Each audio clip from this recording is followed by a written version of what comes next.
నమస్కారం, సుఖీభవకు స్వాగతం. ఈరోజు సుఖీభవలో మధుమేహులు పాదాలు భద్రం, దంతాలు తెల్లగా మిలమిల, చర్మంపై కొయ్యకండ పెరిగిందా, సర్జరీ తర్వాత మళ్ళీ హెర్నియా వచ్చిందా, ఇంకా హెల్త్ టిప్. చాలా ఏళ్లుగా షుగర్ జబ్బుతో బాధపడుతున్నప్పుడు ఒంట్లో నాడీ వ్యవస్థ దెబ్బతినిపోతుంది, రక్తనాళాలు కూడా పాడైపోతాయి.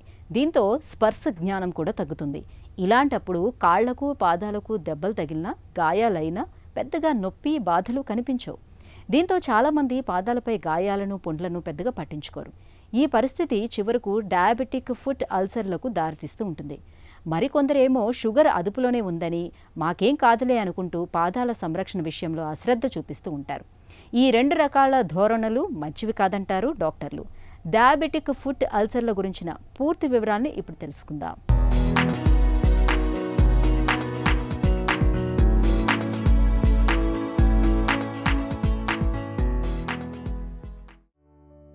పదేళ్లకు మించి షుగర్ జబ్బు ఉన్నప్పుడు సహజంగానే దాని ప్రభావం మన శరీరంలోని అన్ని అవయవాలపైన ఉంటుంది. షుగర్ దాడికి ముఖ్యంగా మనలోని నాడీ వ్యవస్థ రోజురోజుకి కుదేలైపోతుంటుంది. అన్నింటికి మించి కాళ్లలోని నాడులు దెబ్బతినిపోతాయి. నరాల మీద ఉండే మైలిన్ అనే పూత తగ్గిపోవడంతో పాటు నరం లోపల సంకేతాలను అటు ఇటు చేరవేసే యాక్సోప్లాజం అనే పదార్థం బాగా తగ్గిపోతుంది. దీనికి తోడు రక్తనాళాలు కూడా దెబ్బతినిపోతాయి. ఫలితంగా స్పర్శ తగ్గిపోతుంది. దీంతో కాళ్లకు దెబ్బ తగిలినా, కాళ్ల మీద పుండు పడినా మధుమేహులకు నొప్పి బాధ సరిగ్గా తెలియవు. నొప్పి బాధలు లేకపోవడంతో చికిత్స తీసుకోకుండా అశ్రద్ధ చేస్తారు. చివరికి కాళ్లపై పాదాలపై పుండ్లు ఎంతకీ తగ్గని రాచపుండుల్లాగా మారతాయి. షుగర్ ఉండే వాళ్లకు చాలా కామన్గా వాస్కులర్ సర్జన్ చూసేది అంటే పాదాల్లో సమస్యలు. ఈ పాదాల సమస్యలు ఎందుకు వస్తాయి? పాదాల్లో మనకు రక్తనాళాలు ఉంటాయి, తర్వాత నరాలు, నర్వ్స్ ఉంటాయి. ఈ నర్వ్స్ అనేది మజిల్స్కు, తర్వాత టెండన్స్కు, బోన్స్కు అంతా సప్లై చేస్తుంది. ఈ డయాబెటీస్ ఉండే వాళ్లకు 10-15 సంవత్సరాల తర్వాత షుగర్ కంట్రోల్లో లేకపోవడంతో ఈ నరాలు అనేది దెబ్బతింటాయి. ఈ స్పర్శ తెలిసే నరాలు అంటే సెన్సరీ న్యూరోపతి అంటాం, డయాబెటిక్ సెన్సరీ న్యూరోపతి. ఈ స్పర్శ తెలిసే నరాలు ఒకవేళ ఎఫెక్ట్ అవునట్టయితే పేషెంట్స్కు స్పర్శ ఉండదన్నమాట. స్పర్శ లేకపోతే ఏదో చిన్న దెబ్బ తగిలినా కానీ, గాజు పెంచు కదిలినా కానీ, నెయిల్స్ కానివ్వండి, ఏదో ఒక చిన్నది గాయం కానివ్వండి, వాళ్లకు తెలియదన్నమాట. మామూలుగా ఏంటి, మనకు స్పర్శలు బాగుంటే ఏదైనా షార్ప్ ఆబ్జెక్ట్ తగిలితే మనం విత్డ్రావల్ అనేసి చేసుకుంటాం. ఆ పెయిన్ ఉండకపోవడంతో వాళ్ళకి తెలియదన్నమాట, లోపలే ఉండిపోతుంది. దాని నుండి పుండు ఫామ్ అవుతుంది. ఇమ్యూనిటీ తక్కువ ఉండడం వల్ల ఈ పుండ్లు మానకుండా ఇన్ఫెక్షన్ దారిపడతాయి అన్నమాట. ఇన్ఫెక్షన్ దారిపడి దానిలో ఇన్ఫెక్షన్ నుండి గ్యాంగ్రీన్ తయారవుతాయి.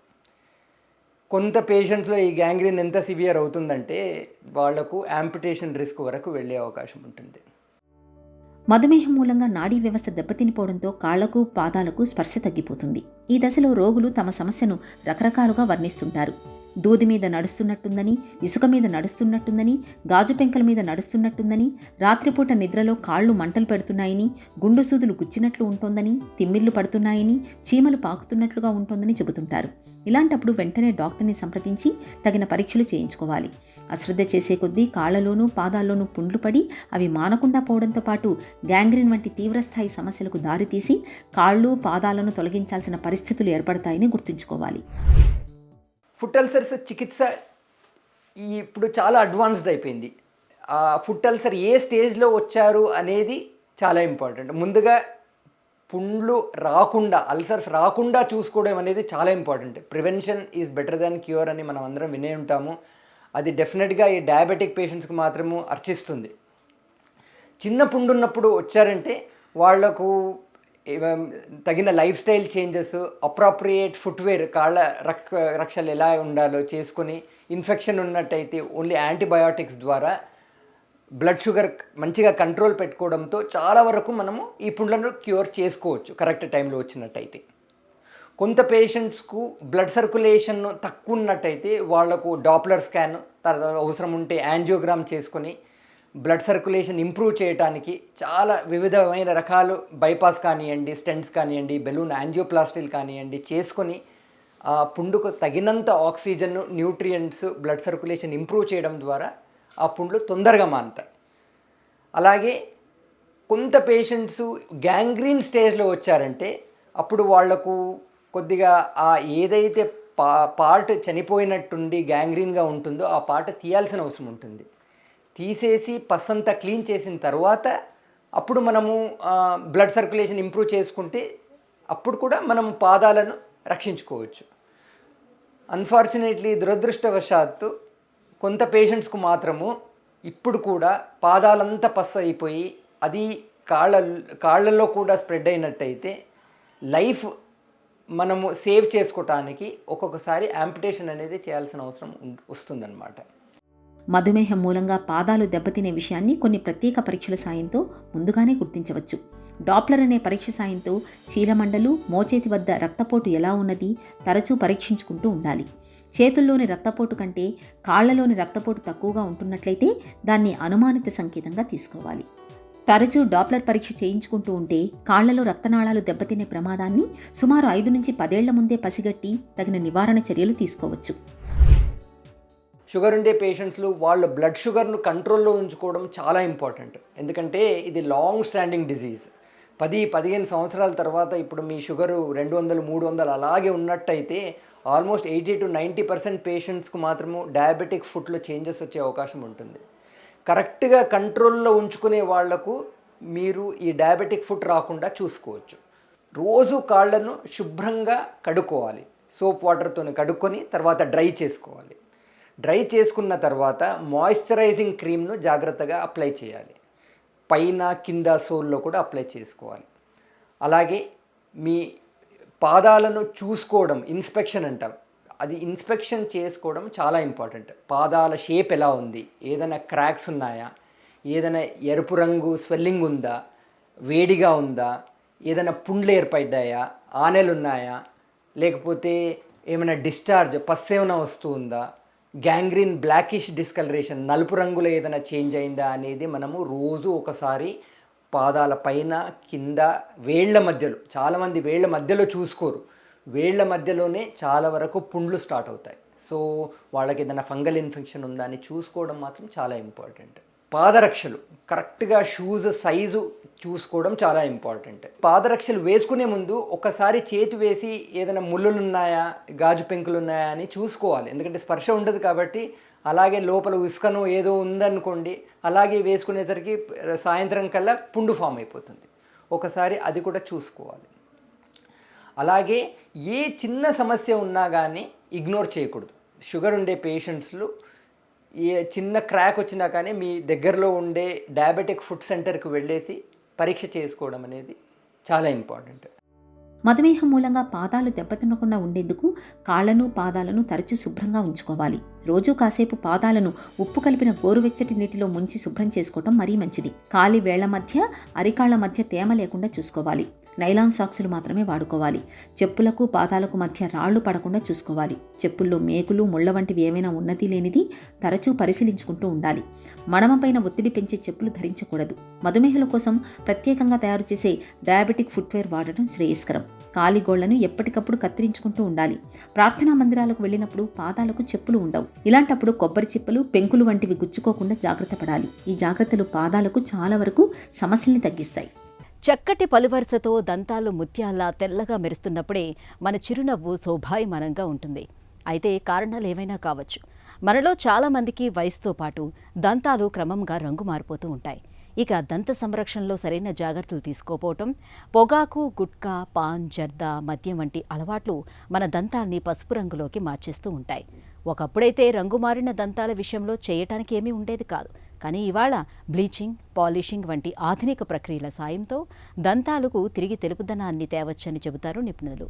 రంగు మారిన దంతాలకు తిరిగి తెల్లదనాన్ని తీసుకువచ్చే చికిత్సల గురించి ఇప్పుడు తెలుసుకుందాం. టూత్ వైటనింగ్ అంటే అదొక డెంటల్ ప్రొసీజర్. అదేం చేస్తుందంటే నార్మల్ స్మైల్ని ఎన్హాన్స్ చేస్తూ ఉంటుంది. బ్యూటీ ఆఫ్ ద స్మైల్ని ఎన్హాన్స్ చేస్తుంది. ఆ కలర్ని బ్రైట్నెస్ పెంచుతుంది, టీత్ యొక్క కలర్ని. So it is a dental procedure.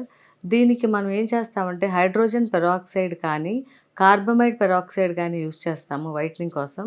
So ఎప్పుడైతే మనం ఆ రెండింటిని యాడ్ చేసి దాని మీద మనం యాక్టివేట్ చేస్తామో అప్పుడు దానిలో ఆక్సిడేషన్ జరిగి ఆ లోపల ఉన్న డెంటిన్ లోకి ఇది పెనిట్రేట్ అయ్యి పైన ఎనామిల్ని బ్లీచ్ చేస్తూ ఉంటుంది.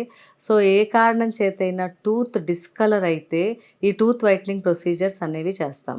సో ఈ మెథడ్స్ ఆఫ్ టూత్ వైట్నింగ్ ఏంటంటే డిఫరెంట్ రకాలు ఉంటాయి. ఒకటి ఏంటంటే మేము డెంటల్ క్లినిక్లో చేసే టూత్ వైటనింగ్, సెకండ్ ఏంటంటే మేము పేషెంట్స్కి ఇచ్చి ఇంట్లో వాడుకోమనే dental whitening. So at office bleach అని అంటాము, లేదా అట్ హోమ్ బ్లీచింగ్ అని అంటాము. సో ఈ క్లినిక్లో మనం చేసేది ఏంటంటే వి యూజ్ స్ట్రాంగ్ కెమికల్స్, అంటే strong concentration of hydrogen peroxide కానీ ఇంకా వేరే ఏదైనా కార్బమేట్ పెరాక్సైడ్ అట్లా డిఫరెంట్ సొల్యూషన్స్ స్ట్రాంగ్ కాన్సన్ట్రేషన్ వాడతాము. వాడి దాన్ని యాక్టివేట్ చేస్తాము. ఆ యాక్టివేషన్ అనేది మేము లేజర్తో కానీ ఎల్ఈడితో కానీ అట్లా వివిధ రకాల లైట్ ఆపరేషన్స్ తోటి దాన్ని మేము యాక్టివేట్ చేస్తాము. ఒకసారి ఆ హైడ్రోజన్ పెరాక్సైడ్ యాక్టివేట్ అయితే కనుక అది నేసెంట్ ఆక్సిజన్ ప్రొడ్యూస్ చేస్తుంది. ఆ ఆక్సిజన్ ఏమవుతుందంటే లోపల ఉన్న టూత్ని మళ్ళీ నార్మల్ కలర్లోకి తీసుకొస్తూ ఉంటుంది. సో ఇప్పుడు మేము ఇది వాడేది ఏంటంటే హై కాన్సన్ట్రేషన్ కాబట్టి చాలా ప్రికాషన్స్ తీసుకోవాలి. చుట్టుపక్కల ఉండే టిష్యూస్కి ఎటువంటి ఇబ్బంది లేకుండా, తర్వాత పేషెంట్కి ఎటువంటి అలర్జిక్ రియాక్షన్స్ రాకుండా చాలా కేర్ఫుల్గా చేసి విత్ ఇన్ షార్ట్ టైం అంటే 30 to 60 minutes లోపు మొత్తం కంప్లీట్ బ్లీచింగ్ అయిపోతుంది. అండ్ ఎంతవరకు కావాలో పేషెంట్కి అంతవరకు బ్లీచింగ్ అనేది కంప్లీట్ అవుతుంది. అదే సెకండ్ ఏంటంటే మేము పేషెంట్కి వాడుకోమని హోమ్కి ఇచ్చేవి దాన్ని అట్ హోమ్ బ్లీచింగ్ అని అంటాము. సో అవేంటంటే మేము కొన్ని టూత్ పేస్ట్లు కానీ మౌత్ వాష్లు కానీ మౌత్ రిన్స్లు కానీ పేషెంట్కి ఇస్తాము, లేదా కొన్ని స్పెసిఫిక్ ట్రేస్ తయారు చేసి పేషెంట్కి ఇచ్చి దాంట్లో పెట్టుకునే జెల్స్ మేము ఇస్తాము. సో ఎవ్రీ డే కానీ కొన్నిసార్లు ఆల్టర్నేట్ డే కానీ వాడమని చెప్తాము. అట్లా పేషెంట్కి డిజైరబుల్ కలర్ వచ్చే వరకు పేషెంట్ వాడుకోవచ్చు. అది కొంచెం ఒక వారాల తరబడి టైం పడుతూ ఉంటుంది, స్లోగా బ్లీచ్ అవుతూ ఉంటుంది. ఎందుకంటే అంత కాన్సన్ట్రేటెడ్ బ్లీచ్ మేము ఇవ్వం కాబట్టి అది స్లో ప్రాసెస్, ఇదేమో ఫాస్ట్గా జరుగుతూ ఉంటుంది. చర్మానికి దెబ్బ తగిలినప్పుడు, గాయమైనప్పుడు అవి మానిపోయిన తర్వాత కూడా వాటి తాలూకు మచ్చలు మిగిలిపోవటం మనకు తెలిసిందే.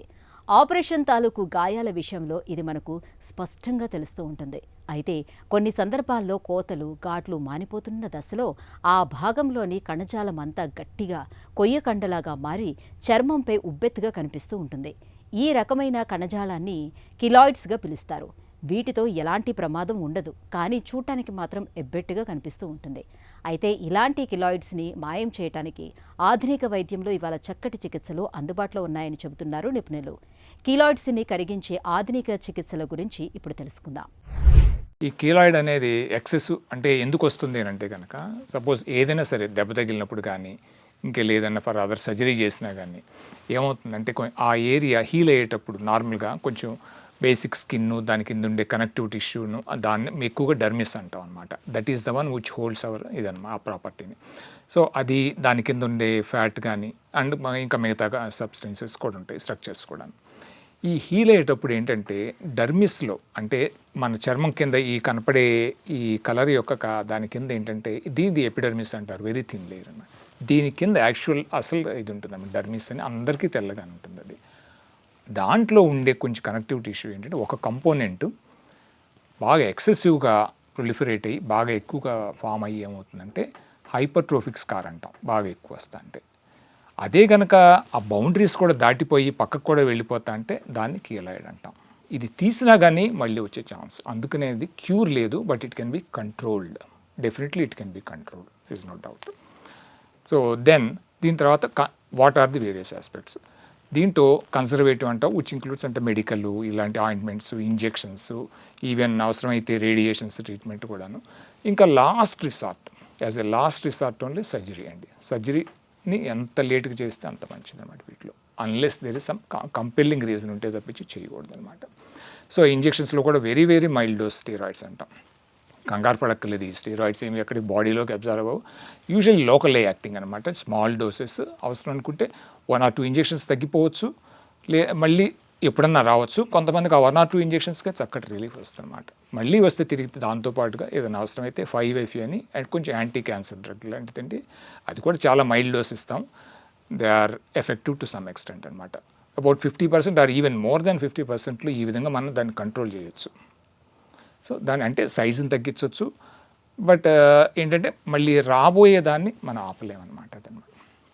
సో నెక్స్ట్ రికరెంట్గా వస్తుంది, ఇన్ఫెక్టివ్గా ఉంది, చాలా ప్రాబ్లమ్స్ వస్తున్నాయి, అని అంటే కనుక then as a last resort surgery చేస్తాం. సర్జరీలో ఏంటంటే ఆ పార్ట్ తీసేస్తాం, ఆ ఏరియాని మళ్ళీ రీకన్స్ట్రక్ట్ చేస్తాం. ఏదైనా చిన్న కండ కానీ ఏదైనా ఇలాంటి పెట్టి కానీ అలాంటి కొన్ని మెజర్స్ ఉంటాయి.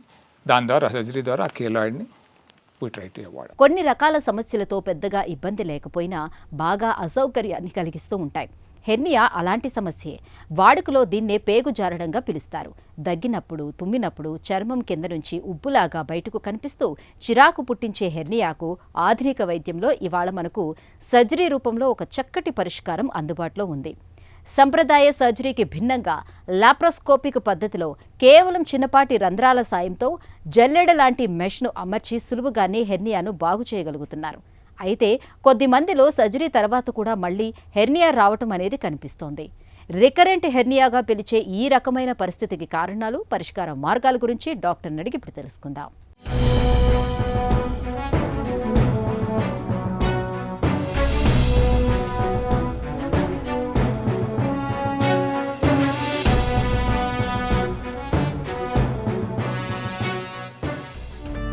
రికరెంట్ ఇన్సిషనల్ హెర్నియా అంటే ఏంటి? హెర్నియా అంటే abnormal protrusion of the intestines అని చెప్పుకోవడం జరుగుతుంది. అంటే పొట్ట లోపల ఉండాల్సిన పేగులు ఎప్పుడైనా పొట్ట బయటకు వచ్చేస్తున్నాయి ఎక్కడి నుంచి అయినా, వీక్ పాయింట్ దగ్గర నుంచి, అంటే దాన్ని మనం హెర్నియా అని చెప్తాం. ఇన్సిషనల్ హెర్నియా అంటే ఏంటి? ఎక్కడైతే ఇన్సిషన్ ఇచ్చామో అక్కడ హెర్నియా వస్తే దాన్ని ఇన్సిషనల్ హెర్నియా అంటాం. ఇందులో రికరెంట్ ఇన్సిషనల్ హెర్నియా అంటే ఒకసారి కోత ఎక్కడైతే సర్జరీ చేశారో అక్కడ హెర్నియా వచ్చి అది రిపేర్ చేసిన తర్వాత కూడా మళ్ళీ వచ్చింది అంటే దాన్ని మనం రికరెంట్ ఇన్సిషనల్ హెర్నియా అని చెప్పుకోవడం జరుగుతుంది. రికరెంట్ ఇన్సిషనల్ హెర్నియా ఎందుకు వస్తుంది?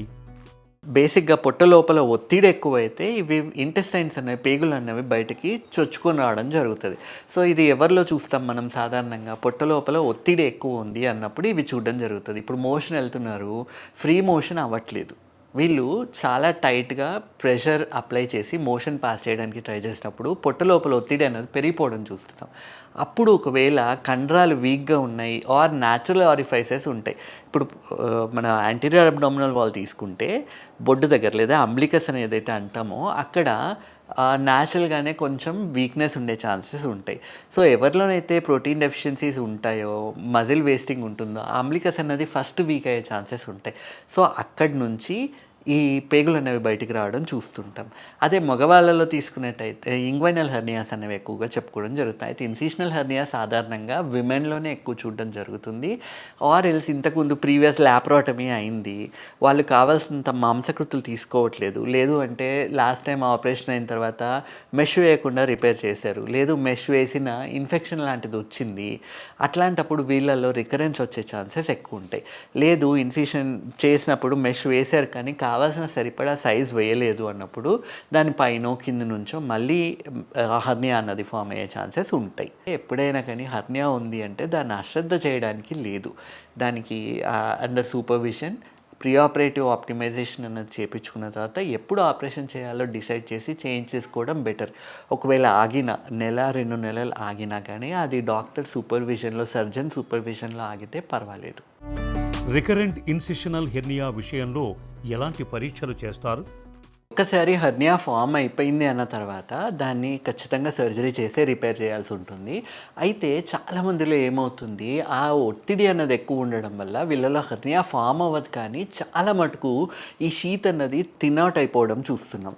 సో అట్లా థిన్అవుట్ అయిపోయింది, పెద్ద డిఫెక్ట్ ఉంది అన్నప్పుడు వీళ్ళల్లో ఒత్తిడి తగ్గించేదానికి మందులు ఇవ్వడంతో పాటు ఇంకా కండరాలు వీక్ అవ్వకుండా మనం ఏం మాంసకృతులు ఇవ్వచ్చో, ఎట్లా తినాలి అన్నది వీళ్ళకి నేర్పించడం జరుగుతుంది. కానీ కాకపోతే హెర్నియా ఫామ్ అవుతే మాత్రం ఖచ్చితంగా సర్జరీ చేయాల్సిందే.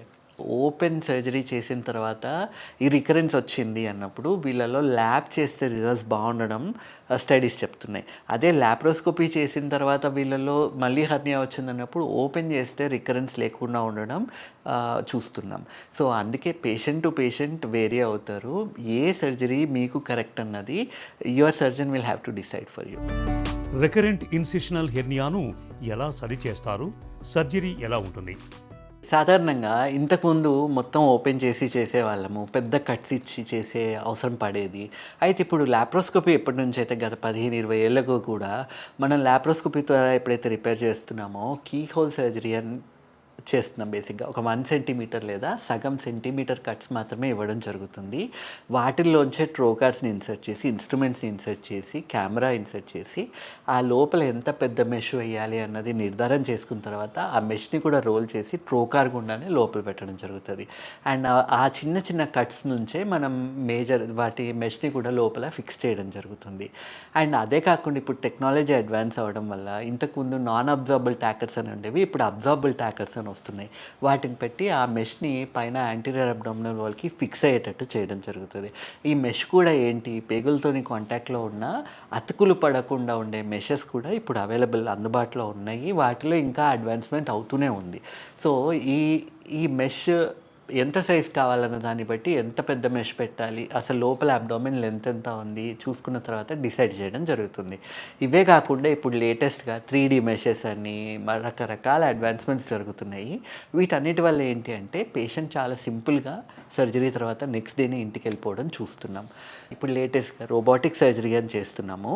సో లాప్రోస్కోపీ కన్నా కూడా పెద్ద డిఫెక్ట్ ఉన్నప్పుడు రోబోట్ వల్ల చేయడం వల్ల బెనిఫిట్స్ ఎక్కువ ఉంటున్నట్టు తెలుస్తున్నాయి. హెర్నియా మళ్ళీ తలెత్తకుండా ఎలాంటి జాగ్రత్తలు తీసుకోవాలి? సింపుల్ గ్యాస్ ప్రాబ్లం లేకుండా చూసుకోండి, మోషన్ ఫ్రీగా వచ్చేటట్టు చూసుకోండి. ఖచ్చితంగా తిన్న తర్వాత ఓ 15-20 నిమిషాలన్నా నడవండి, రాత్రి తినడం అవాయిడ్ చేయండి. సో ఇవన్నీ చేయడం వల్ల ఏమవుతుంది, మనం ఇవన్నీ ప్రోగ్రెస్ అవ్వకుండా మనం కాపాడుకోగలుగుతాం. అదే కాకుండా మీ డాక్టర్ ఎప్పుడైతే ఎగ్జామిన్ చేస్తారో వీక్నెస్ ఉంది అన్నప్పుడు అవసరమైతే ఏదైనా ప్రోటీన్ సప్లిమెంట్స్ లాంటివి ఇవ్వడం జరుగుతుంది. సో వాటిని తీసుకున్నప్పుడు ఎప్పుడైనా ఏ ప్రోటీన్ తీసుకున్నా ఏంటి, మీకు బాడీ లోపల గ్రేడియంట్ బిల్డ్ అవ్వలేదు అంటే మీరు ఎంత ప్రోటీన్ తీసుకున్నా అది అబ్జర్వ్ అవ్వదు. సో ఖచ్చితంగా ప్రోటీన్ తీసుకునే ముందు ఒక 15-20 నిమిషాలన్నా ఏదైనా వాకింగ్ కానీ, సింపుల్ ఎక్సర్సైజ్ కానీ, వార్మప్ లాంటివి చేసి తీసుకోమని చెప్పడం జరుగుతుంది. హెర్నియాకు చికిత్స తీసుకున్న తర్వాత సర్జరీ సరిగ్గా జరగకపోయినా, చికిత్స తర్వాత జీవనశైలిలో సరైన జాగ్రత్తలు తీసుకోకపోయినా హెర్నియా మళ్లీ వచ్చే అవకాశం ఉంటుంది. కాబట్టి హెర్నియా మళ్లీ రాకుండా ఉండాలి అంటే సర్జరీ తర్వాత డాక్టర్లు చెప్పినట్లు బరువులు ఎత్తకుండా ఉండాలి, జీవనశైలిలో తగిన జాగ్రత్తలు తీసుకోవాలి. ఒక చిన్న చిట్కా మీకోసం. చలికాలంలో తరచూ అల్లం టీని తాగడాన్ని అలవాటు చేసుకోండి. అల్లం టీని తాగటం వల్ల ఫ్లూ జ్వరాలు, ఇన్ఫ్లుయెంజా వంటి ఇన్ఫెక్షన్లు, గొంతులో గరగర వంటి ఇబ్బందులు తలెత్తకుండా ఉంటాయి.